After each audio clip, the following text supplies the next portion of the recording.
I planned to plant a full bamboo fence around this entire garden. But halfway through, everything changed. Not because I gave up on the bamboo, but because I realized something important. I needed a small space here, on this land, where I could actually stay, rest, and build this dream step by step. And that's how the idea of this tiny house began.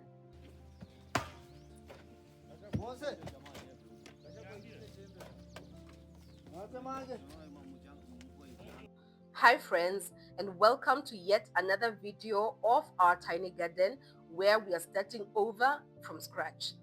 I originally planned to plant bamboo all around this plot to create a beautiful green privacy fence for our tiny garden. But after fencing just one side, I slowly realized something.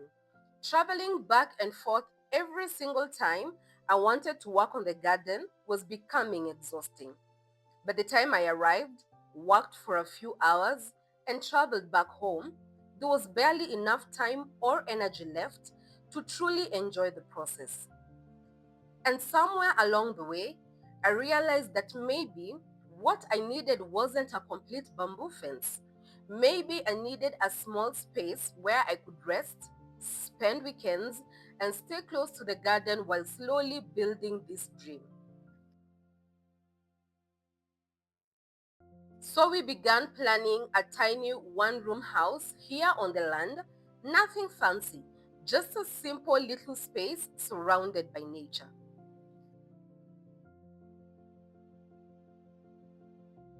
The first step was identifying the exact area where the house would sit. We cleared the site and began mapping out the foundation. Seeing the outline on the ground suddenly made everything feel so real. What had only existed in my mind was now beginning to take shape.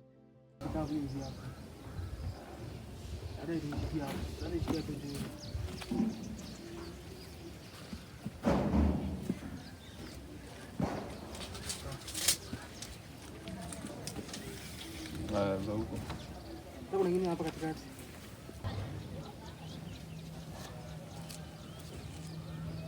Kunaonekana.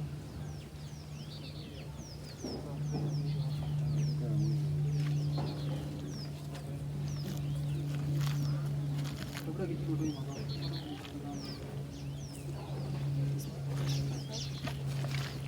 Then the digging began. Adu. Kama uko ndani ya mboga wewe changamka.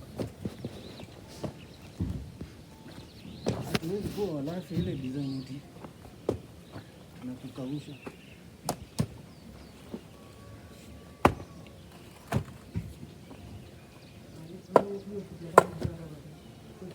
Tabia kukunywa. Siku ndapata kazi sitaweza. Salo. Ndio leo stick kunjenga.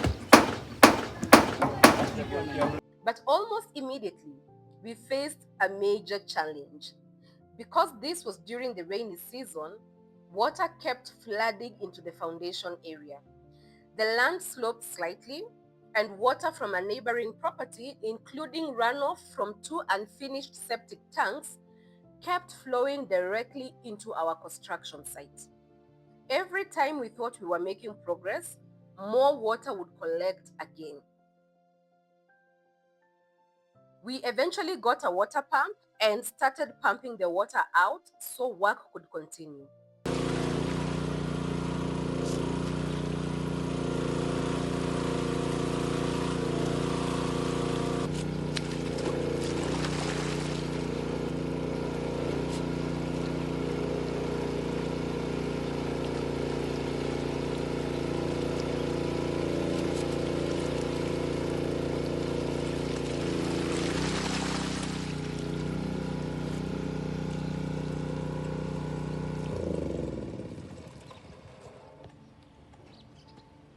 For a moment there, it honestly felt discouraging.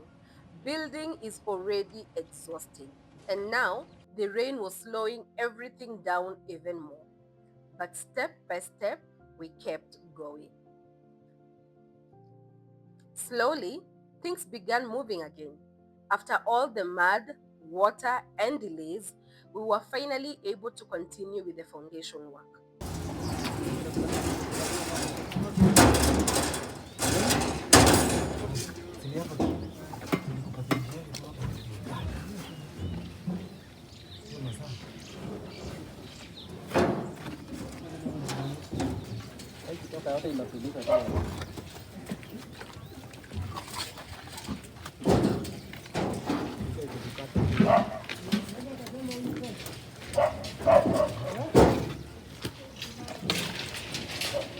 Ama hii kwa sababu kuliko ile ya kutini. Ya kupima wanakata mabati. Oyo moko.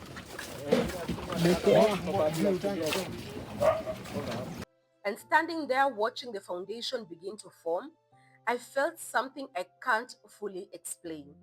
It may just look like stones, trenches, and wet soil to someone else. But to me, it felt like the beginning of something deeply special. This tiny house is still far from complete, but every small step is part of the journey. And I am so grateful I get to document it here with you. Thank you for being part of our tiny garden. In the next video, we shall continue with the foundation work and slowly begin bringing this tiny house to life. Thank you for being here, and I will see you in the next video.